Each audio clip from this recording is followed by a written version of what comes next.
오늘은 가스펠 프로젝트 두 번째 날입니다. 특별히 여러분의 교재 26쪽에 보시면 오늘은 하나님의 형상에 대해서 여러분과 함께 이야기를 나눌 수 있었으면 좋겠습니다. 먼저 여러분 교재에 보시면 신학적 주제라고 되어 있는데요. 여러분 거기에 큰 글씨로 되어 있는 것들을 우리 한 목소리로 한번 읽어볼 수 있었으면 좋겠습니다. 26쪽입니다. 함께 읽겠습니다. 시작. 하나님은 자신의 형상대로 사람을 창조하셔서 세상을 지혜롭게 다스리게 하시고 하나님 그리고 타인과 관계를 맺으며 일과 안식의 리듬을 따르게 하셨습니다 라고 얘기하고 있습니다. 그래서 오늘의 주제는요, 하나님의 형상을 따라 우리를 창조하셨다는 것입니다. 지난주에 여러분 하나님께서 온 천지 만물을 무엇하셨다고 배웠습니까? 창조하셨다고 배웠습니다. 근데 그 창조를 통하여서 하나님은 당신을 어떻게 하기를 원하셨습니까? 우리에게 드러내기를 원하셨습니다. 조금 어려운 단어로 그걸 뭐라고 얘기하죠? 계시. 그래서 자연 만물을 통하여서 우리는 누구를 볼 수 있다? 하나님을 볼 수 있고 알 수 있다. 그래서 이거는 믿는 자들만이 해당되는 게 아니라 모든 사람들이 볼 수 있기 때문에 그것을 무슨 계시라고 말했습니까?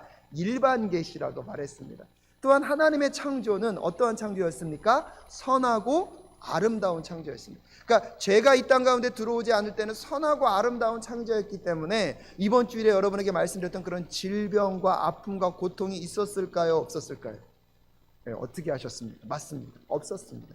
근데 죄가 들어옴으로 인하여서 이 하나님의 아름다운 창조가 어떻게 되어버렸죠? 깨어져 버렸습니다. 그렇기 때문에 하나님께서는 이 세상을 회복시키기 위해서 누구를 보내셨습니까? 예수 그리스도를 보내셨습니다. 근데 그 하나님께서 이 세상을 창조하시고 아름답게 창조하셨을 때 하나님의 독생자 예수 그리스도가 함께하지 않았던 것들이 아니라 뭐 하셨다고요? 함께 이 세상을 창조하셨습니다. 창조하셨을 뿐만 아니라 그 예수 그리스도가 이 땅 가운데 오심으로 하나님의 계획과 뜻을 우리에게 구체적으로 알도록 하셨습니다. 그래서 그리스도가 이 땅 가운데 이루시길 원하셨던 그 복음의 내용을 우리에게 십자가의 사건을 통해서 알게 하셨고, 특별히 그 모든 내용을 어디에 기록하셨습니까? 성경에 기록하심으로 우리에게 알게 하셨는데, 그것 또한도 하나님 자신과 하나님의 계획과 뜻을 우리에게 드러내신 사건, 어려운 단어로는 계시하신 사건. 그래서 그것은 뭐라고 얘기했습니까? 특별 계시라고 얘기했습니다. 그래서 지난주 강의가 조금 어려운 내용이 많았는데, 그래서 중요한 키워드가 하나님이 천지 만물을 무엇하셨다? 창조하셨다. 창조하심으로 당신의 모든 것들을 이 창조물 가운데 드러내셨는데, 그래서 예수를 믿는 사람이든 안 믿는 사람이든 모든 사람이 이 창조물을 통해서 누구를 바라볼 수 있습니까? 하나님을 바라볼 수 있다. 그래서 그것은 무슨 계시다? 일반 계시다. 그리고 하나님의 창조는 선한 창조였다. 또한 그 창조 가운데 누가 함께 하셨습니까? 예수 그리스도가 함께 하셨고, 예수 그리스도가 이 땅에 오셔서 이 땅을 회복하기 위한 복음의 내용을 구체적으로 우리에게 보여주심과 동시에 말씀을 통하여서 우리에게 무엇하셨다? 설명하시고 나타내셨다. 그것을 무슨 계시라고 말씀드렸습니까? 특별 계시라고 말씀드렸습니다. 그러니까 여러분들 오늘 이 내용이 조금 어렵더라도 잘 이해되지 않는 건 우선 통과, 그리고 믿고 한번 이 말씀을 하나하나 따라가시다 보면 이 성경 속에 하나님께서 우리에게 예비하신 귀하고 아름다운 일들을 우리에게 분명히 전달해 주실 줄로 믿습니다. 그래서 특별히 오늘은 하나님이 또한 천지 만물을 창조하셨을 때 누구도 창조하셨습니까? 우리도 창조하셨습니다. 근데 인간을 창조하실 때는 하나님이 누구의 형상을 따라 창조하셨다고요? 하나님의 형상을 따라 창조하셨어요. 그래서 오늘은 하나님의 형상을 따라 창조하신 내용이 무엇일까를 한번 여러분과 고민할 수 있었으면 좋겠습니다. 근데 오늘 여러분께 좀 묻고 싶습니다. 여러분 자녀를 이렇게 다 낳으셨을 때 그 기쁨도 있지만 자녀들과 함께 살면서 그게 쉬우셨었나요? 더 어려우셨나요? 피곤하고 어려운 일입니다. 육아라는 것은 만만한 일이 아닙니다. 그래서 요새 많은 사람들이 자녀를 안 낳으려고 하는 이유 중에 하나가 자녀를 낳으면 좋은 일보다는 어떤 일이 더 많기 때문입니까? 힘든 일이 더 많기 때문입니다. 근데 그럼에도 불구하고 여러분, 아이가 탄생된다는 것은 신비스러운 일이고 굉장히 놀라운 일입니다. 그래서 우리는 우리가 할 수 있는 최선을 다해서 그 아이들을 어디요? 돌보고 가꿉니다.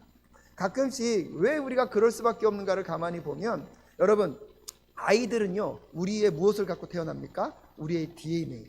그러니까 우리와 형상이라는 단어를 같이 쓸 수는 없지만 우리와 어떻게 됩니까? 닮은 꼴을 갖고 태어나게 됩니다. 그러다 보니까 그런 모습을 보면 우리도 볼 때 어쩔 수 없이 저 사람은 누구구나? 내 자녀이구나. 그러면서 힘들고 어렵지만 그 아이를 뭐 하고 싶습니까? 더 돌보고 사랑하게 됩니다. 특별히 남자들이요, 자기가 닮은 아이들을 보게 되면 이 부성애가 더 강해진다고 합니다. 그래서 어쩔 수 없나 봅니다. 제가 인터넷에서 한 가지 사진을 찾았는데 한 이미지를 보여드리겠습니다. 엄마 아빠와 이렇게 자는 모습인데요, 누가 시키지도 않았는데 잘 때 보면 어떻게 되죠? 왜 저럴까요? 참 신기하지 않습니까? 그 다음 사진 제가 하나 더 보여드릴까요? 제가 이 사진 때문에 도저히 우리 은기와 전화는 뺄래야 뗄 수 없는, 누가 뭐래도 어디 가든지 간에 다 아세요. 제가 그래서 올 때마다 누가도 저기 목사님 자녀 봤습니다, 뭐 어떻게 아십니까? 닮았다는 거예요. 여러분, 이런 것들이 때때로 우리가 힘들고 어렵지만 그것을 감수할 수 있는 뭐가 생깁니까? 원인과 동기가 생긴다는 거예요. 여러분, 오늘 여러분이 누구의 형상대로요? 정말 믿으십니까? 그래서 여러분이 때때로 하나님의 마음을 내려주셔도 됩니다.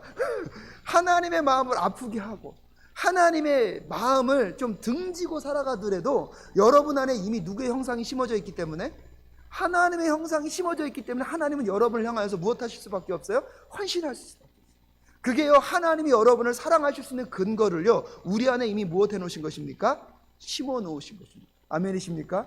그래서 오늘 본문 말씀을 가만히 들여다보면 하나님의 형상으로 그럼 우리 안에 심어졌다는 것은 또한 무엇인가? 근데 또 반대로요, 여러분, 저렇게 저를 닮은 저희 아들이요, 세상 가운데 나아가서 함부로 살게 되면 누구의 이름도 같이 먹칠하게 되는 것입니까? 이게 이제 힘들어지는 것입니다. 처음에 형상을 따라 형상을 지음받았다는 것은 아주 좋은 일인데, 형상을 따라 지음받았다는 것은 우리의 삶은 이제 나 혼자 살아가는 것이 아니라 나를 지으신 누구와 연결되어 있다는 것입니까? 하나님과 연결되어 있다는 거예요. 그래서 옛날에 보면요, 저도 모르게 그러더라고요. 제가 잘못하면 자꾸 사람들이 너 누구 자식이냐, 그러니까 저의 잘못에 대해서는 얘기할 때는 화가 안 나는데 꼭 누구 얘기를 하면요, 너 누구 자식이냐, 그건 무슨 뜻이에요? 누구를 욕하겠다는 뜻입니까? 그거는 용납이 안 되더라고요. 근데 여러분 한번 생각해 보십시오. 우리가 하나님의 형상대로 지음을 받았다는 것은 우리가 어떠한 삶을 사느냐에 따라서 하나님이 어떤 분인지 무엇을 받을 수 있다는 것입니까? 여러분 생각해 보십시오. 지금 세상이요, 기독교에 대해서 굉장히 욕하고 누구도 욕 들어먹고 계십니까? 근데 여러분의 마음은 어떠십니까? 왜 우리는 그것에 대해서 반응하지 않을까요? 어쩌면 하나님이 잘못돼서가 아니라, 하나님이 무언가를 실수해서가 아니라 하나님의 지음을 받은 우리가 잘못함으로 인하여서 누가 욕 들어먹고 계십니까? 하나님이 욕 들어먹고 계신 것에 대해서는 왜 우리는 반응하지 않습니까? 오늘 다시 한번 하나님의 형상으로 지음받은 그 의미가 무엇인지를 다시 한번 새기면서 우리의 삶 가운데 우리가 회복해야 될 것이 무엇인지를 깨닫는 이 시간 되실 수 있기를 주님의 이름으로 축복합니다. 그래서 여러분 교재 26쪽에 보시면 맨 밑쪽에 이것은 창조의, 우리 한번 읽어볼까요? 시작. 이것은 태초에 창조자의 마음과 비슷할 것입니다. 하나님은 우리의 형상을 따라 우리가 사람을 만들라고 말씀하셨고, 사람을 창조하신 후에는 자녀들에게 경이로운 선언을 하시며 하나님이 보시기에 사람이 얼마나 특별한 가치를 지녔는지 알려주셨습니다. 그러면서 내가 창조한 모든 것이 내 것이니라 라고 얘기하고 있습니다. 하나님께서 사람을 창조하실 때 유일하게 누구의 형상을 따라 창조하셨습니까? 하나님의 형상을 따라 창조하셨습니다. 하나님의 형상을 따라 창조하셨을 뿐만 아니라 이 모든 만물을 창조하시고 이것이 누구 것이다? 네, 너의 것이다 라고 얘기하고 있습니다. 그렇다면 오늘 여러분과 함께 또한 고민해 볼 것이 무엇이냐면, 하나님의 형상으로 우리가 창조되었다는 그 의미가 무엇이냐 하는 것입니다. 물론 하나님의 외모와 형상을 닮았다는, 그래서 오늘 또 어떤 분이 그 얘기를 하시더라고요. 오늘도 성경 공부를 하고 왔는데 그분이 그러시더라고요. 하나님이 우리의 형상을 따라 지으셨으면 하나님도 우리처럼 어떠한 모양을 하고 계시지 않을 것입니까? 그러니까 하나님을 뭐 하고 싶다는 거예요? 보고 싶다는 거예요. 근데 여러분 참고로 생각하시면 하나님은 우리와 같은 형상을 갖고 계신 분이 아니십니다. 하나님은 영이시기 때문에 우리가 눈으로 하나님을 볼 수 있습니까? 없습니까? 없어요. 근데 그분의 말씀 뭐냐면 우리의 얼굴 모양이 누구의 형상을 따라? 그러니까 보고 싶다. 그러면 여러분 생각해 보십시오. 하나님의 얼굴은요 계속 바뀌셔야 돼요. 왜요? 이 땅에 얼굴 똑같은 사람 한 명도 없잖아요.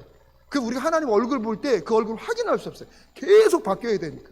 그렇기 때문에 하나님의 형상으로 지음받았다는 것은 최소한 모는 아니다, 얼굴의 모양은 아닐 것이다. 근데 여러분 하나님의 형상으로 지음받았다는 것에서 첫 번째 생각해야 될 게 뭐냐면, 당시 고대 근동 사회에서 왕이요, 한 나라들을 통치할 때 나라의 영역이 넓지 않습니까? 그러면 그 왕이 그 지역으로 다 갈 수 있습니까? 없습니까? 없기 때문에 본인이 차지한 땅에는 왕의 형상, 즉 왕의 동상을 세웠습니다. 왕의 동상을 세웠다는 뜻은 그 땅은 누구의 소유다? 왕의 소유라는 걸 알려주고 있는 것입니다. 그래서 한마디로 말씀드리면 하나님께서 우리에게 하나님의 형상을 주셨다는 것은 하나님이 이 땅의 모든 것을 뭐 하셨습니까? 창조하시고 이 땅의 대리 통치자로 누구를 삼으신 것입니까? 우리를 삼으신 것입니다. 그래서 우리가 하나님의 형상을 가지고 이 땅을 대신하여 통치할 때 이 땅이 누구의 소속임을? 하나님의 소속임을 드러내기 위하여서 우리에게 누구의 형상을 주신 것입니까? 하나님의 형상을 주셨는 줄로 믿습니다. 그래서 하나님의 형상으로 우리가 지음받았다는 것은 하나님께서 우리에게 당신의 대리 통치권을 누구에게 주셨다는 것입니까? 우리에게 주셨다는 거죠. 그래서 오늘 본문 말씀에서 보더라도 인간에게 뭐라고 얘기했습니까? 생육하고 번성하고 이 땅을 무엇하라? 정복하고 다스리라. 그래서 하나님의 형상으로 지음받은 우리는요, 이 땅 가운데 누구의 형상을 드러내는 사람입니까? 하나님의 형상, 그것은 하나님의 이미지를 드러내는 그런 사람이 되어야 할 줄로 믿습니다. 근데 우리도 모르게 아까 보여드린 그림처럼 외형적인 것만 닮은 것으로 우리는 감동하면 안 됩니다. 외형적인 것이 중요한 것이 아니라 우리의 삶의 모습을 통하여서 누구의 이미지를 드러내야 됩니까? 하나님의 이미지를 바르게 드러내야 할 줄로 믿습니다. 그래서 여러분 교재 27쪽에 보시면 오른쪽 중간 부분에 보시면 우리가 하나님을 반영하는 길은 세상을 지혜롭게 다스리는 것. 첫 번째로는, 두 번째는 무엇입니까? 하나님 그리고 다른 사람들과 올바르게 관계하는 것. 그리고 세 번째는 뭐냐면 일과 안식의 리듬 가운데 하나님의 선하심을 나타나게 될 때 우리가 누구의 형상을 드러내는 삶입니까? 하나님의 형상을 드러내는 삶을 살 수 있습니다. 자, 첫 번째로 함께 읽겠습니다. 1번 시작. 우리는 세상을 지혜롭게 다스리는 모습으로 하나님을 반영합니다 라고 얘기하겠습니다. 그래서 아까 우리가 하나님의 형상으로 지음받았다는 것은 하나님께 무엇을 위임받았다는 것입니까? 대리 통치권자로서의 통치권을 위임받아서 하나님이 지으신 이 모든 세상을 여러분 하나님과 함께 다스리도록 우리를 부르셨는 줄로 믿습니다. 그렇기 때문에 여러분요, 이 땅 가운데 하나님의 대리 통치권자, 그래서 우리는 다 왕이신 하나님의 뭐요? 왕자며 공주라고 얘기하고 있는 거예요. 그래서 왕 나는 왕자다. 하나님 나라에 나는 왕자다. 내가 비록 어릴지라도 나는 왕자다. 이 찬양 안 하셨나요? 그러면 또 옆에서 왕자만 있냐? 공주도 있다. 그래서 공공 나는 공주다. 이게 하는 거잖아요. 근데 그게 굉장히 성경적인 찬양이었다는 거죠. 근데 문제는 뭐냐면 우리가 이 통치권과 이것을 다스림의 의미를 제대로 알고 있는가. 그래서 여러분 오늘 교재 밑쪽에 보시면 자, 하나님은 세상 가운데 한번 읽어볼까요? 시작. 하나님은 세상과 만물을 창조하신 후 첫사람을 창조하셨습니다. 그에게 바다의 물고기와 공중의 새와 땅의 모든 피조물을 다스리라고 명령하셨습니다. 땅에 충만하고 땅을 정복하고 라고 명령하신 것은 하나님의 형상을 감당하라는 초청입니다. 하나님이 하늘과 땅을 창조하셨을 때 하셨던 그 일을 행하심으로써 우리는 하나님을 반영합니다. 어려운 단어가 이 반영이라는 건데 쉬운 말로는 우리가 하나님을 무엇할 수 있다는 것입니까? 이 땅 가운데 드러낼 수 있다는 것. 우리를 통하여서 사람들이 누구를 누구를 볼 수 있는 것입니까? 하나님을 볼 수 있도록 하는 것입니다. 그러기 위해서는 우리에게는 무엇이 필요하냐면 바른 통치가 필요하다는 것입니다. 그런데 하나님께서 그래서 오늘 우리에게 창세기 1장 26절부터 31절까지의 말씀을 여러분이 읽었습니다. 그래서 하나님께서는 우리에게 무엇을 명령하셨냐면 땅에 충만하라. 그 다음에 땅을 무엇하라? 정복하고 다스리라. 근데 여러분 우리는 문제가 뭐냐면 하나님이 천지를 창조하셨을 때 그 선한 창조였을 때는 그 정복하고 다스리라는 개념이 어떤 개념이었을까요? 이게 굉장히 우리에게는 다른 거예요. 근데 지금 우리가 죄 가운데 있었던 이 세상 가운데 살 때 정복하고 다스리는 개념은 어떤 개념이죠? 힘 있는 사람이 힘 없는 사람을 짓밟고 눌러서 그 사람들에게 폭력을 가해서 내가 편하고 내가 원하고 내가 좋은 것을 이루어내는 것이 어떤 일이죠? 정복하고 다스림의 개념이죠. 근데요, 하나님의 정복하심과 다스림의 개념은 무엇이라고 말씀드렸습니까? 사랑의 원리입니다. 사랑하기 때문에 낮아짐으로 섬기고, 사랑하기 때문에 자기가 희생을 감당하면서 다른 사람의 필요를 채우고 공급하는 일을 감당하는 것이 하나님이 우리에게 맡기신 정복하고 다스리라는 명령, 그것을 통해서 이 땅 가운데 하나님의 형상을 무엇하라는 것입니까? 나타내기를 원하시는 하나님의 계획이 우리 가운데 있음을 깨닫는 이 시간 되실 수 있기를 주님의 이름으로 축복합니다.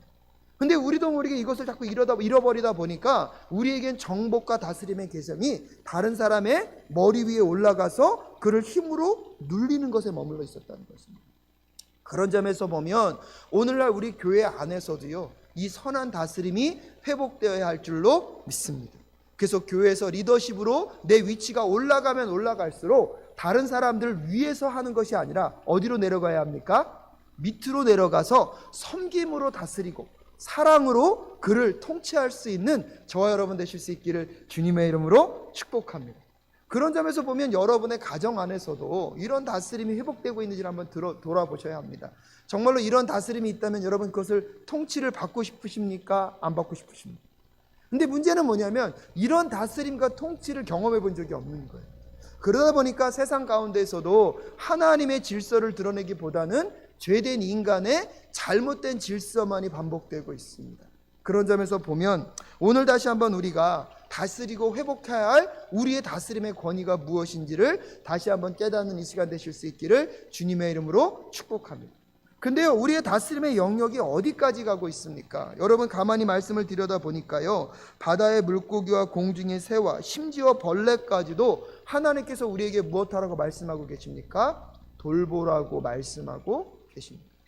근데 문제는 뭐냐면요, 이 돌봄의 대상들이 우리 가운데는 그 영역까지 나아가지 못하고 있다는 거죠. 엄밀한 의미에서 보면 신앙생활을 잘하는 것에는요, 이 자연 만물을 돌보는 것에도 우리가 있어야 할 줄로 믿습니다. 지금 최근에 발생되고 있는 호주의 산불과 여러분 최근에 발생됐던 화산 폭발과 지진과 그 모든 일들의 원인을 지금 어디로 보고 있습니까? 지구가 점점 어떻게 되고 있습니까? 뜨거워지고 더워지고 있습니다. 온난화에 대한 그 모든 현상들을 바라보면 인간이 이 자연 만물을 제대로 다스렸다면 그런 일이 벌어질까요? 벌어지지 않았을 것입니다. 그래서 오늘 우리가 다시 한번 생각할 때 우리가 다스리고 정복해야 할 그 영역 자체가 이 자연 모든 만물까지 나아가야 하는 것임을 한번 생각해 보는 이 시간이 되실 수 있기를 바랍니다. 그런 점에서 우리 사랑교회도 한번 어떤 부분에 대해서 우리가 이 자연을 보호하기 위해서 주변 질서를 지키기 위해서 어떤 일을 감당해야 될 것인가 한번 생각해 볼 수 있었으면 좋겠습니다. 근데 저는 개인적으로 이걸 묵상하면서 참 미국에서 내가 너무나 자연을 회상하며 살았구나. 근데 한국에 와보니까 참 분리수거를 너무 잘하시더라고요. 너무 잘하시더라고요. 근데 미국은요, 사실은 그런 일들을 잘 못할 때가 더 많았어요. 그러다 보니까 저도 모르게 이 분리수거가 몸에 익숙치 않으니까 그걸 하는 게 굉장히 쉽지는 않더라고요. 여러분 한번 오늘 이 말씀을 묵상하시고 우리가 이 땅 가운데 이 자연 만물을 다스리고 통치하는 영역 속에 먼저 분리수거 제대로 하는 것, 무엇을 지키는 비결입니까? 자연을 지키고 보호하는 것임을 다시 한번 깨닫고 우리가 먼저 그 일을 잘 실천해 갈 수 있는 저와 여러분 되실 수 있기를 주님의 이름으로 축복합니다. 그래서 이렇게 개인적으로 반성하게 되더라고요. 제가 주일날 음식을 많이 못 먹다 보니까 저도 모르게 자꾸 음식을 자꾸 남겨봐. 그럼 그 음식을 또 버려야 되고 그것은 또 어떻게 됩니까? 자연을 훼손할 것입니다. 그래서 한번 작은 실천부터 시작해 보려고 합니다. 그래서 음식물 남기지 않는 것, 분리수거 제대로 해보는 것, 그것도 여러분 우리가 이 땅 가운데 하나님이 주신 하나님의 형상, 그것을 통해 이 땅을 다스리고 정복하는 것을 회복하는 귀한 여정임을 깨닫는 이 시간 되실 수 있기를 주님의 이름으로 축복합니다. 근데 또 다른 문제는 뭐냐면 하나님이 모든 자연 만물을 우리에게 뭐라 그러셨습니까? 정복하고 다스리라고 말씀하셨습니다. 그래서 이 모든 만물을 통하여서 하나님을 섬기고 예배할 대상으로 우리를 부르셨는데 여러분 한번 볼까요? 여러분 교재 29쪽에 보시면 이렇게 얘기하고 있습니다.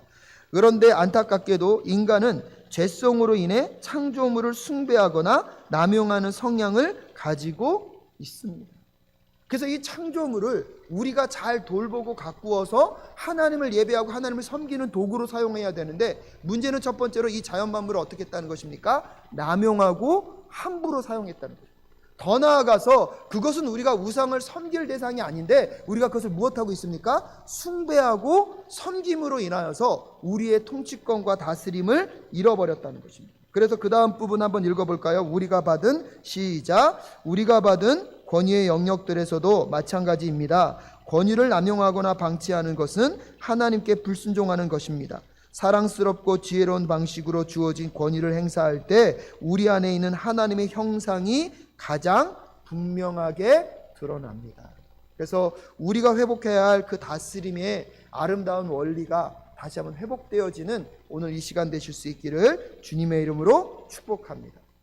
그 다음에 두 번째로는요, 우리가 회복해야 될 하나님의 형상이 있습니다. 2번 말씀 한번 읽어볼까요? 시작. 우리는 하나님 그리고 다른 사람과의 관계 맺는 모습으로 하나님을 반영합니다 라고 얘기하고 있습니다. 여러분 한번 성경 찾아서 읽어볼까요? 창세기 2장 4절부터 9절까지의 말씀입니다.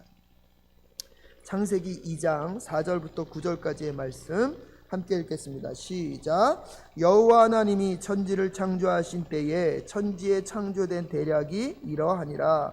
여호와 하나님이 땅에 비를 내리지 아니하셨고 경작할 사람도 없었으므로 들에는 초목이 아직 없었고 밭에는 채소가 나지 아니하였으며 안개만 땅에서 올라와 온 지면을 적셨더라. 7절.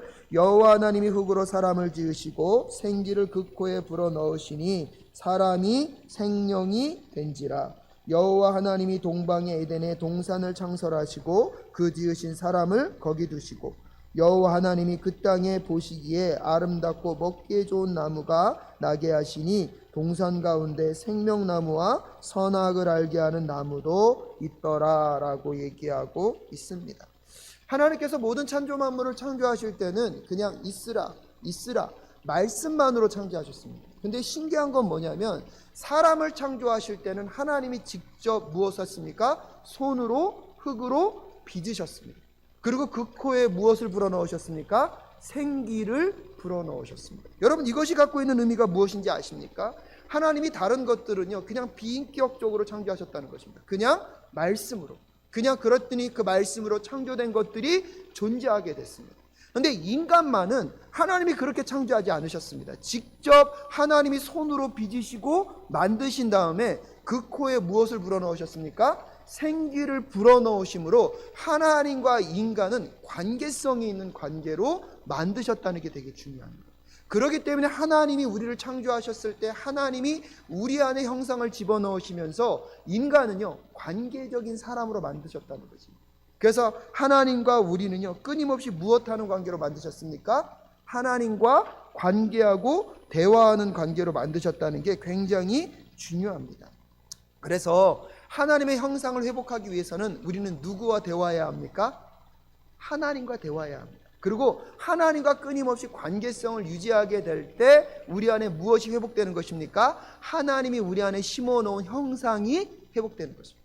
그래서 오늘 여러분께 한번 묻고 싶습니다. 이 예배에 오기 전에 아니면 이 예배에 오기 전까지 여러분 하나님과 어떤 대화를 보통 나누십니까? 어쩌면 우리도 모르게 우리는 이 예배 시간에만 누구와 대화합니까? 하나님과 대화합니다. 예배 시간에 나가고 나서는 여러분 하나님과 어떤 대화를 주고받으십니까? 우리도 모르게 우리 안에서 하나님과의 관계성이 전혀 떨어진 상태. 그렇다면 우리 안에 무엇을 잃어버린 것과 똑같습니까? 하나님이 심어놓으신 그 이미지를, 그 형상을 잃어버린 것과 똑같다는 것입니다. 인격적으로 만드셨다는 것은 우리와 끊임없이 무엇하고 싶으시다는 것입니까? 관계하고 싶으시다는 것입니다. 그렇기 때문에 우리가 하나님과 대화하고 하나님과 관계성을 유지해 가게 될 때 우리 안에 무엇이 회복되는 것입니까? 하나님과의 형상이 회복되는 것입니다. 그렇기 때문에 여러분이 오늘 이 예배 속에서 먼저 누구와의 관계가 하나님과의 관계가 회복될 수 있기를 주님의 이름으로 축복합니다. 예배뿐만 아닙니다. 기도 가운데서 누구와의 관계가 하나님과의 관계가. 또한 무엇을 읽을 때도요. 말씀을 읽을 때도 하나님과 무엇 해야 됩니까? 만나고 대화하고 질문하고. 때때로 기도와 말씀이 아니더라도 여러분의 삶 속에서 어려움과 힘겨움이 있을 때 하나님께 무엇할 수 있어야 됩니까? 대화할 수 있어야 됩니다. 하나님께서는 여러분의 대화를 기다리고 계시고 여러분과 함께 교제하기를 지금도 원하시고 계신 하나님이 우리 하나님이십니다. 근데 문제는 뭐냐면 우리가 누구께 나아가지 않습니까? 하나님께 나아가지 않습니다. 이제 여러분도 이제 구정 되실 텐데요. 구정 때 이제 집에 손님들 많이 오시잖아요. 할머님들이 그런 얘기 하시더라고요. 조카나 손주들이나 손녀들이 오면 되게 좋대요. 근데 가면 더 좋대요. 근데 오면 좋지만 왔을 때 그 손주와 손녀들이 손자들이 여러분과 어떻게 하셨으면 좋겠어요. 집에 딱 왔는데 할머니 할아버지 관심도 없어. 자기네들 놀고 게임할 것만 신나면 마음 가운데 여러분 와 그래도 기쁘다 그러십니까? 아니면 한 번 정도는 나에게 와줬으면 좋겠다는 것을 생각하십니까? 그때 비장의 카드를 꺼내시잖아요. 세뱃돈. 근데 그 약효과는 오래가지 않잖아요. 잠깐 받고 또 떠나버리지 않습니까? 여러분 그것은 인격적인 것이 아닙니다. 관계적인 것이 아닙니다. 끊임없이 내가 원하는 것을 얻어내기 위한 관계가 아니라 하나님은 여러분을 만드실 때 사실은 하나님은요 피조물을 만들 이유도 없었고 이 창조세계를 만들 이유가 없었지 않습니까? 근데 하나님이 사랑하셔서 우리를 만드시고 우리가 무엇하길 원하고 계십니까? 관계하고 교제하길 원하십니다. 여러분 그렇기 때문에 우리 안에 하나님의 형상을 회복하길 원하신다면 여러분 오늘도 누구와 대화하실 수 있어야 합니까? 하나님과 대화하시면서 우리 안에 회복하여 하나님의 형상이 회복되어지는 이 시간 되실 수 있기를 주님의 이름으로 축복합니다. 그래서 여러분 교재에 보시면 30쪽의 핵심 교리 99, 34번 하나님의 형상 거기에 무슨 내용이 있냐면 사람 안에 있는 하나님의 형상은 우리의 본성과 행위와 관계 형성 능력 안에 반영되어 있는 하나님의 속성들이라고 이해할 수 있다라고 이렇게 어렵게 표현하고 있는데요. 사실은 그래서 우리가 하나님의 형상을 갖고 있을 때 하나님과 우리가 인격적인 교제를 맺는 것도 있지만 사실은 우리가 하나님의 형상 안에 갖고 있는 것이 있어요. 그래서 여러분들 두란노 1:1 제자양육 교재에 보시면 우리가 하나님과 공유할 수 있는 속성과 공유할 수 없는 속성을 얘기하고 있어요. 그래서 하나님으로부터 우리가 공유할 수 없는 속성은 비공유적 속성이라 그래서 6가지를 얘기하고 있어요. 첫 번째 뭐냐면 하나님만이 이 땅의 주권자이시며 통치자이십니다. 아멘이십니까? 그러니까 두 번째로 하나님은 무엇하냐면 영원하시다는 거예요. 그 하나님의 영원성은 우리가 같이 갖고 있는 것이 아니라는 거예요. 세 번째는 또 무엇이냐면 하나님은 전지하십니다. 이게 뭐냐면 모르시는 게 없는 분이시죠. 또한 네 번째로 하나님은 뭐냐면 무소부재하신 어디든지 계시는 하나님은 계시지 않는 곳이 없죠. 그 다음에 다섯 번째 무엇입니까? 하나님은 전능하시다. 그 다음에 여섯 번째 뭐냐면 하나님은 한 번도 변하지 않으신 불변하시는 하나님이다. 그래서 이 6가지는 누구만이 갖고 있는 속성?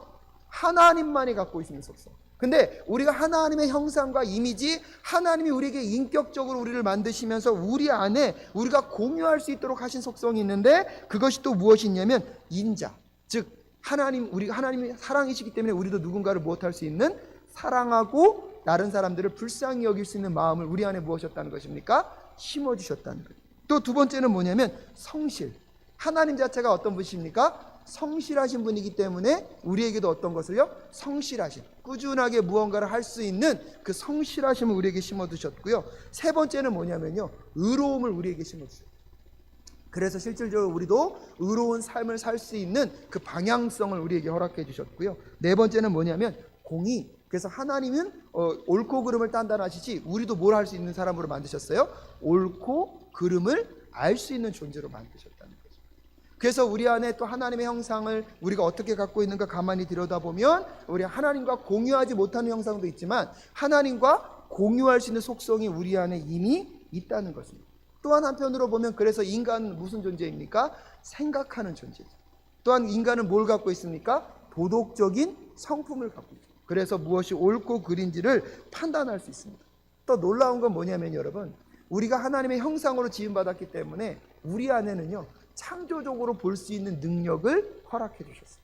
그래서 사실은요 여러분이 그림을 보거나 음악을 들을 때 그것을 그림으로 인식하고 음악으로 인식할 수 있는 것은 우리 안에 하나님의 무엇을 심어주셨기 때문입니까? 하나님의 형상을 심어주셨기 때문에 창조의 능력입니다. 사실은 동물들은요 이 그림을 보면 그냥 저것은 무슨 색깔로만 인정하지 그것을 그림으로 인식하는 게 쉽지가 않습니다.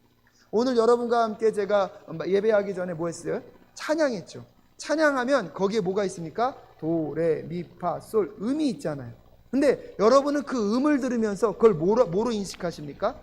음악으로 인식하시죠. 그게 왜냐하면 여러분 안에 무슨 능력이 있기 때문입니까? 창조적인 능력이 있기 때문에. 하나님께서는 우리를 하나님의 형상대로 만드셔서 여러분 미술품을 보면서 미술 작품으로 감상할 수 있는 능력을 우리에게 주셨고요. 음악을 들으면서 음악을 감상할 수 있는 능력을 우리에게 무엇하셨습니까? 주셨습니다. 근데 그것은 하나님의 속성인 창조적인 속성을 우리에게 무엇하셨기 때문입니까? 허락하셨기 때문입니다. 근데 이런 다양한 속성을 주심과 동시에 가장 중요한 것 하나님과 우리의 관계성. 그래서 우리가 하나님의 형상으로 지음받았다는 것은 우리는 관계적인 존재랍니다. 그래서 첫 번째 우리가 회복해야 할 관계는 누구와의 관계입니까? 하나님과 나와의 관계. 근데 거기에만 머무는 것이 아니라 어디까지 가고 있냐면 여러분 교재 31쪽에 보시면 한번 읽어볼까요? 시작. 사람이 하나님의 형상을 지녔다는 것은 인간과 하나님의 관계에만 국한되지 않습니다. 하나님은 사람을 남자와 여자로 창조하셨습니다. 성부, 성자, 성령의 교제 가운데 존재하시는 하나님은 인간도 서로 교제하며 살도록 창조하셨습니다. 이어지는 창세기 2장의 말씀을 계속 보겠습니다. 2장 16절부터 우리 25절까지의 말씀 함께 읽겠습니다. 시작. 여호와 하나님이 그에게 명하여 이르시되 동산 각종 나무의 열매는 내가 임의로 먹되 선악을 알게 하는 나무의 열매는 먹지 말라. 내가 먹는 날에는 반드시 죽으리라 하시니라. 여호와 하나님이 이르시되 사람이 혼자 사는 것이 좋지 아니하니 내가 그를 위하여 돕는 배필을 지으리라 하시니라. 여호와 하나님이 흙으로 각종 들짐승과 공중의 각종 새를 지으시고 아담이 무엇이라고 부르나 보시려고 그것들을 그에게 이끌어 가시니 아담이 각 생물을 부르는 것이 곧 그 이름이 되었더라. 아담이 모든 각축과 공중의 새와 들의 모든 짐승에게 이름을 주니라. 아담이 돕는 배필이 없으므로 여호와 하나님이 아담을 깊이 잠들게 하시니 잠들매 그가 그 갈빗대 하나를 취하고 살로 대신 채우시고 여호와 하나님이 아담에게 취하신 그 갈빗대로 여자를 만드시고 그를 아담에게로 이끌어 오시니 아담이 이르되 이는 내 뼈 중에 뼈요 살 중에 살이라. 이것을 남자에게서 취하였은즉 여자라 부르리라 하니라. 이러므로 남자가 부모를 떠나 그의 아내와 합하여 둘이 한 몸을 이룰지로다. 아담과 그의 아내 두 사람이 벌거벗었으나 부끄러워하지 아니하니라. 아멘. 그래서 첫 번째로 하나님의 형상과 이미지를 따라갈 때 하나님과 나와의 관계. 근데요, 하나님께서 온 천지 만물을 창조하신 다음에 보시기에 심히 무엇했다고요? 좋았더라고 계속 말씀하셨는데 한 가지만 좋지 않았다고 얘기하고 있어요. 뭐예요? 아담이 혼자 있는 게 좋지 않게 여겼어요. 그래서 아담을 깊이 잠들게 하신 다음에 아담의 갈빗대를 빼셔서 누구를 만드시죠? 하와를 만드시죠. 그래서 어떤 분이 그런 얘기를 하시죠. 남자와 여자는 원재료가 다르다. 그래서 목욕탕에 가면 남자보다는 여자들이 더 오래 있는다. 왜요? 남자들의 주 재료는 뭐죠? 흙. 여자의 주 재료는 뭐죠? 뼈. 그래서 물속에 들어가면 남자는 금방 흐물흐물 흩어지는데 여자는 더 오래 뭐 할 수 있다? 버틴길 수 있다. 그 근거가 뭐냐면 원재료가 다르다는 거예요. 근데 그것만 얘기하는 게 아니라 실질적으로 하나님이 보시기에 중요한 게 뭐냐면 남자가 혼자 있는 게 보시기에 뭐지 않았다고요? 좋지 않았다. 그래서 하나님은요, 성부, 성자, 성령으로 공동체로 계시는 것처럼 인간도 공동체성을 갖고 태어나도록 만드셨다는 것입니다. 그래서 여러분 실질적으로 우리가 신앙생활을 할 때 내가 하나님과의 관계가 좋다는 것에 머무시면 안 되고요. 내가 하나님과의 관계가 좋다는 것은 내 이웃과의 관계가 좋아지는 것으로 반드시 나아가야 할 줄로 믿습니다. 오늘날 한국 교회가요, 하나님을 예배하고 하나님을 경배하는 것은 너무나 잘했습니다. 근데 무엇을 못하고 있습니까? 세상 가운데 나아가서 세상과의 관계 속에서도 선하고 아름다운 영향력을 드러내지 못했기 때문에 누구의 형상을 제대로 드러내지 못하고 있는 것입니까? 하나님의 형상을 제대로 드러내지 못하고 있다는 모습들을 한번 생각해 보실 수 있기를 주님의 이름으로 축복합니다. 그래서 오늘 우리가 하나님의 형상을 회복한다는 것은 무엇을 말하고 있습니까? 하나님과의 나의 관계를 회복하듯이 여러분 나와 이웃과의 관계를, 나와 주변 사람과의 관계를 회복하는 저와 여러분 되실 수 있기를 주님의 이름으로 축복합니다. 그래서 여러분 신앙이 좋다 그러면서 주변 사람들로부터 손가락질 받는 것은 신앙이 좋은 것일까요? 좋지 않은 것일까요? 어떨 때 보면 나는 하나님과의 관계가 너무나 좋아. 내가 누리는 삶은 너무나 천국이에요. 근데 그분이 가는 곳마다 주변 사람들이 힘들어해요. 여러분 그 속에 하나님의 형상이 나타날 수 있을까요? 없을까요? 없습니다. 여러분, 하나님의 형상을 제대로 나타낸다는 것, 하나님과 나와의 관계를 바로 하는 것과 동시에 여러분, 우리의 신앙이 공동체적 신앙으로 나아가서 이웃과도 함께 아름다운 관계를 만들어갈 줄 아는 저와 여러분 되실 수 있기를 주님의 이름으로 축복합니다.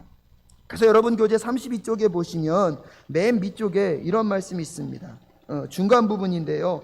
자신이 창조한 것을 보고 여러 번 좋았더라 말하고 말씀하신 하나님이 처음으로 좋지 아니하니라고 말씀하신 순간이 있습니다. 바로 하나님이 지으신 남자가 혼자 있는 모습을 보셨을 때입니다.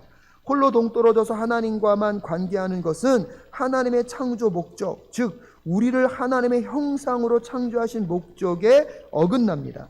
하나님의 사랑과 은혜로 다른 사람들과 관계하며 친교할 때 하나님을 가장 잘 무엇할 수 있습니까? 반영할 수 있습니다.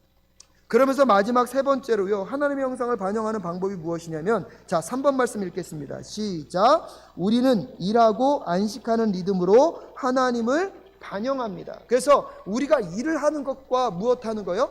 안식한을 통하여서 누구의 형상을요? 하나님의 형상을 드러낼 수 있다는 것입니다. 창세기 2장 15절 말씀 함께 읽을까요? 시작. 여호와 하나님이 그 사람을 이끌어 에덴 동산에 두어 그것을 경작하며 지키게 하시고 라고 얘기하고 있습니다. 여러분, 우리도 모르게 일을요, 죄의 결과라고 생각합니다.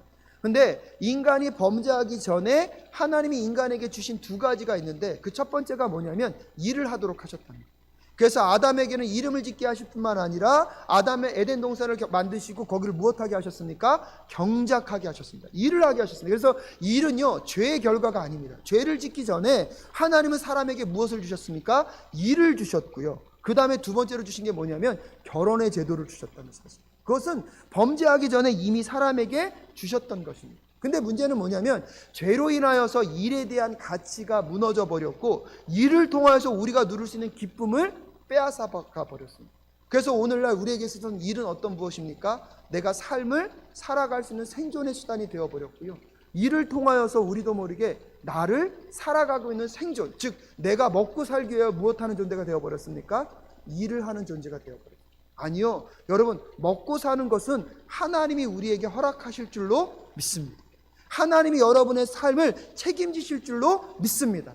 그렇다면 일하는 것은 무슨 의미입니까? 하나님이 나에게 일하는 현장을 보내셔서 하나님이 나에게 맡기신 이 모든 천지 만물을 아름답게 다스리고 정복하도록 나에게 일을 허락하셨는 줄로 믿습니다.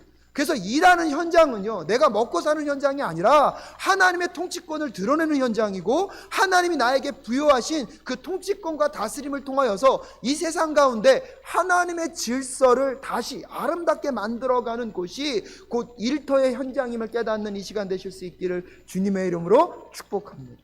그래서 여러분이 일하는 현장에 가셔서 먹고 살기 위함이 아니라 누구의 형상을 드러내기 위하여서 하나님의 형상을 드러내기 위해서 그 일을 감당하실 수 있는 저와 여러분 되실 수 있기를 주님의 이름으로 축복합니다. 그래서 그 일하는 일이 나의 가치를 결정하는 것이 아니라 나는 이미 누구의 형상으로 지음받았다? 하나님의 형상으로 지음받았기 때문에 내가 하고 있는 그 일이 가치 있고 아름다운 일임을 깨닫는 이 시간 되실 수 있기를 주님의 이름으로 축복합니다. 또한 그 일을 열심히 함과 동시에 열심히 한 우리가요, 반드시 무엇하는 시간이 필요합니까? 안식하는 시간이 필요합니다. 그래서 이 안식을 통하여서 내가 일하는 것으로 먹고 사는 것이 아니라 나를 누가 먹여 살리신다? 여러분, 안식은 그런 의미가 있습니다. 그래서 내가 하는 모든 일들을 멈추고 누구를 예배하러 나오는 것입니까? 하나님을 예배하러 나올 때 우리가 무엇을 고백하는 것입니까? 하나님, 내가 이 일을 함으로 먹고 사는 것이 아니라 먹고 사는 것은 누가 책임지시는 것입니까? 하나님이 책임지시기 때문에 나는 누구만을 예배하겠습니다. 하나님을 예배하며 나아갈 때 또한 무엇을 고백하는 거냐면 나는 누가 아니다? 하나님이 아니다. 안식을 통하여서 나는 하나님의 피조물임을 고백하는 시간이 되는 것, 그것이 무슨 시간입니까? 안식의 시간임을 깨닫는 이 시간 되실 수 있기를 주님의 이름으로 축복합니다. 그래서 하나님은 인간에게요, 일을 하게 하셨고요, 일을 한다는 것은 먹고 살기 위함이 아니라 하나님이 이 땅의 모든 자연 만물을 나에게 허락하셨고 그것을 아름답게 유지 관리하기 위해서 우리에게 무엇을 허락하신 것입니까? 일을 허락하신 것입니다. 그리고 일을 하다가도 무엇을 할 줄 알아야 합니까? 안식을 할 줄 알아야 합니다. 그것은 멈추고 누구를 예배하는 자리로 오는 것입니까? 하나님을 예배하는 자리로 와서 나는 누가 아니다? 하나님이 아니다. 나는 하나님께 지음받은 무엇이다? 피조물임을 인식하고, 또한 내가 돌아가야 될 자리로 돌아가는 그 순간이 안식의 순간임을 여러분 인식하셔야 돼요. 그래서 내가 일하는 것과 무엇을 통하여서? 안식을 통하여서 하나님의 형상을 회복해 갈 줄 아는 저와 여러분 되실 수 있기를 주님의 이름으로 축복합니다. 근데 문제는 이 모든 질서가 죄로 인하여 깨어졌다는 거예요. 그래서 다음 주에 이제 이 죄에 대한 이야기들 여러분과 좀 나눌 수 있었으면 좋겠습니다. 그래서 여러분 34쪽에 가시면 우리 결론 부분만 함께 다 같이 읽고 마무리하도록 하겠습니다. 우리 34쪽 결론 부분, 하나님의 형상을 지닌 것은 함께 읽겠습니다. 시작. 하나님의 형상을 지닌다는 것은 가슴 벅찬 인물을 가지고 있다는 뜻입니다. 당신이 반영하는 형상을 보고 세상이 하나님에 대해 어떤 결론을 내릴 것 같습니까? 우리가 하나님을 세상에 올바르게 반영하지 못하는 것은 결코 작은 죄가 아닙니다. 우리가 하나님의 형상으로서 제대로 살아내지 못하면 하나님이 세상으로부터 비난받게 되기 때문입니다. 하나님의 형상으로 제대로 살지 못하는 것은 세상의 하나님과 그분의 뜻을 거짓으로 전하는 것과 같습니다. 그러나 영광스러운 좋은 소식이 있습니다. 예수님이 우리를 위해 오셔서 보이지 않는 하나님의 완전한 형상이 되셨다는 사실입니다. 만약 하나님의 모습을 세상에 보여주는 길이 나를 반영하는 것에 전적으로 달려 있다면 사람들은 하나같이 우리가 비추는 하나님을 거부할 것입니다. 우리는 하나님을 모든 면에서 올바르게 반영할 수 없기 때문입니다. 바로 이것이 우리가 사람들을 예수님께로 이끌어야 할 중요한 이유입니다. 마지막으로 뭘 얘기하고 있는 거냐면요, 우리가 하나님의 형상으로 지음을 받았잖아요. 근데 우리는 여전히 어디 못 가운데 살아가고 있습니까? 죄 가운데 살아가죠. 그래서 내가 하나님의 형상을 온전히 투영할 수 있는 상태는 지금 아닙니다. 근데 예수 그리스도가 바라시는 것은 우리가 누구를 따라 살아가면서, 예수님을 따라 살아가면서 우리의 삶이 온전히 누구의 형상을 비춰내기를 원하십니까? 하나님의 형상을 비춰내기를 원하십니다. 근데 지금은 우리가 그런 모습이 안 되기 때문에 우리가 하나님의 형상의 모습을 회복하기 위해 노력하면서 세상 사람들을 누구께 인도하라는 것입니까? 예수 그리스도께 인도하면, 예수 그리스도는 하나님의 형상을 이 땅 가운데 가장 완벽하게 드러내신 분인 줄 여러분 믿으십니까? 그래서 그들이 예수를 만남으로 인하여서 하나님의 형상이 무엇인지를 만나게 되고 경험하게 되면 누구를 믿을 수 있게 됩니까? 하나님을 믿게 되고 하나님을 섬기게 되고 하나님을 예배하게 될 줄로 믿습니다. 그래서 오늘 여러분 이 말씀의 주제는 무엇이냐면, 우리가 하나님의 형상으로 지음을 받았지만 죄로 인하여서 그 하나님의 형상이 어떻게 됐습니까? 깨어져 버렸습니다. 하지만 다시 그 형상을 회복하기 위하여서 우리가 기억해야 될 것이 있습니다. 첫 번째는 무엇입니까? 우리가 하나님과 관계하는 존재로 못하는 것입니까? 지음을 받았다는 것입니다. 우리의 삶 속에서 하나님께서 우리가 하나님과 관계하는 존재로 우리를 무엇하셨다는 것입니까? 만드셨다는 것입니다. 죄송합니다. 그 전에 무엇 하셨죠? 우리가 하나님의 다스림의 영역을 받았기 때문에 대리 통치자로서 하나님의 말씀을 따라 이 땅을 올바르게 다스리는 것으로 하나님의 형상을 회복하고, 두 번째로 하나님과 관계되는 것을 통하여서 우리가 하나님의 형상을 회복함과 동시에, 근데 거기는 하나님과 나의 관계가 회복됨과 동시에 누구과와 이웃과의 관계가 회복되는 것이 굉장히 중요합니다. 그 다음에 세 번째로 무엇입니까? 일과 안식을 통하여서 하나님의 형상을 회복해야 하는 동시에 그것이 우리가 온전히 하나님의 형상을 드러낼 수 없기 때문에 그런 모습을 통하여서 사람들을 누구께 인도하는 게 중요하다는 것입니까? 예수 그리스도께 인도함으로 하나님의 형상을 온전히 경험하고 드러내는 우리의 삶이 되실 수 있기를 주님의 이름으로 축복합니다. 그래서 오늘 여러분 이 하나님의 형상에 대한 이야기들을 다시 한번 묵상하시고, 나의 삶 속에서 하나님의 형상이 드러내기 위해서 우리는 어떠한 삶을 살아야 되는가 함께 묵상하고 고민해보는 이 시간 되실 수 있기를 주님의 이름으로 축복합니다.